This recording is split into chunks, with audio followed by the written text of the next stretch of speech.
स्वाट और सर्विलांस व थाना घोंघटेर की संयुक्त पुलिस टीम द्वारा हनुमंत लाल उर्फ हनुमान हत्याकांड का सफल अनावरण कर हत्याभियुक्त पत्नी सहित 2 अभियुक्तों को किया गया गिरफ्तार।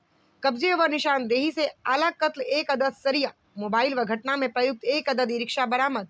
14 अक्टूबर को वादी रामशंकर पुत्र चोखेलाल गौतम निवासी ग्राम मंगलपुरवा ददेरा थाना घुघटेर जनपद बाराबंकी ने थाना घुघटेर पर अपने भाई हनुमंत लाल उर्फ हनुमान उम्र 35 वर्ष की हत्या के संबंध में दी गई तहरीर के आधार पर मुआयना संख्या 318/2025 धारा 103 बीएनएस पंजीकृत किया गया। 14 अक्टूबर को सुबह थाना घोंघटेर पुलिस को सूचना मिली 112 के माध्यम से कि एक व्यक्ति का जो कि हनुमंत, जिनका नाम हनुमंत है, उनका एक्सीडेंट हो गया है। ये सूचना उनकी मृतक की पत्नी की तरफ से आई थी। सूचना पे तत्काल थाना प्रभारी घोंघटेर मौके पे पहुंचे और फील्ड यूनिट की टीम को भी बुलाया गया वहां मौके पे प्रथम दृष्टया जो घटनास्थल के निरीक्षण से ये लगा कि ये सामान्य एक्सीडेंट जैसा बॉडी इनकी नहीं है, क्योंकि एक्सीडेंट हुआ होता तो तत्काल हुआ होता, जबकि जो शव उनका पड़ा हुआ था मौके पे, वो लग रहा था कि काफी घंटे पहले का है। देखने से पूरी स्थिति संदिग्ध पाई गई। जिन लोगों ने सूचना दिया था मृतक की पत्नी, उनसे भी बातचीत की गई तो उनकी भी बातों में काफी विरोधाभास पाया गया। इसमें तत्काल एक टीम गठित करके लगाया गया और इस टीम के द्वारा सारे जितने इससे जुड़े हुए डिजिटल एविडेंस थे, आसपास के सीसीटीवी कैमरों की रिकॉर्डिंग थी, वो संकलित की गई और जितने भी संबंधित लोग थे उनसे पूछताछ की गई। इनकी कॉल डिटेल्स वगैरह भी चेक की गई।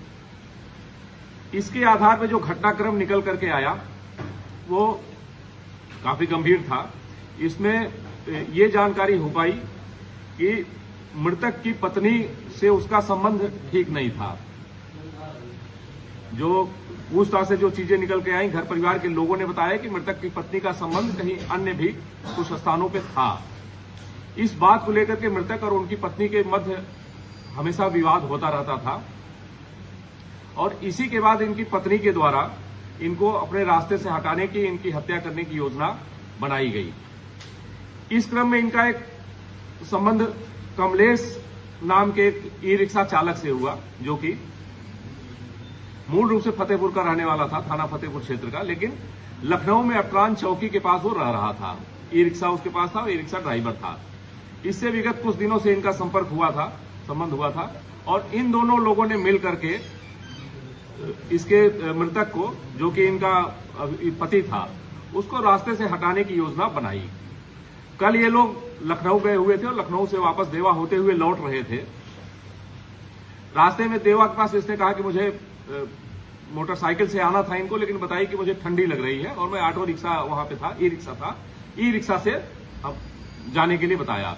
और जो अभियुक्त कमलेश है, कमलेश का ई रिक्शा एग्जैक्ट उसी पॉइंट पे लगा था जहां पे इसने बाइक रोकी और ये जाकर के अभियुक्ता उसी ई रिक्शा में बैठ गई कमलेश के।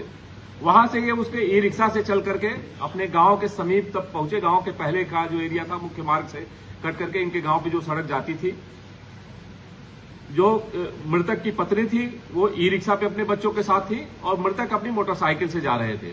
रास्ते में उनको रोक करके वहां पे इन लोगों ने एक राड से उनके सिर पे प्रहार किया, अभियुक्त कमलेश ने और मृतक की पत्नी के द्वारा उनके सिर पे प्रहार किया गया, जिससे वहीं पे वो गिर गए।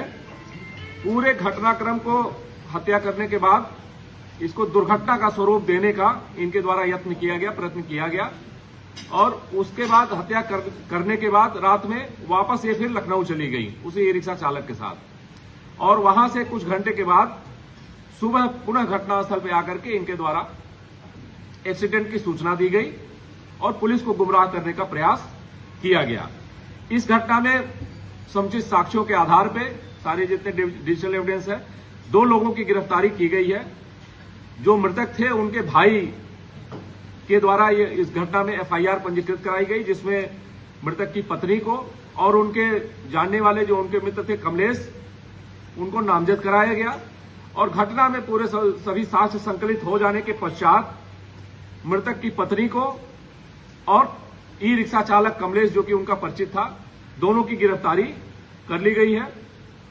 इनके पास है जो आला कत्ल सरिया, जिससे सिर में चोट पहुंचाई गई थी वो बरामद किया गया। इसके अतिरिक्त घटना में प्रयुक्त मोबाइल फोन और घटना में प्रयुक्त ई रिक्शा भी बरामद कर लिया गया है। हमारी टीम इनसे लगातार पूछताछ कर रही है। सारे जितने साक्ष्य हमने संकलित किए हैं सभी साक्ष्यों को विश्लेषित किया जा रहा है। आगे और जो फैक्ट निकल करके आएंगे उसके आधार पर अग्रिम विधिक कार्रवाई की जाएगी।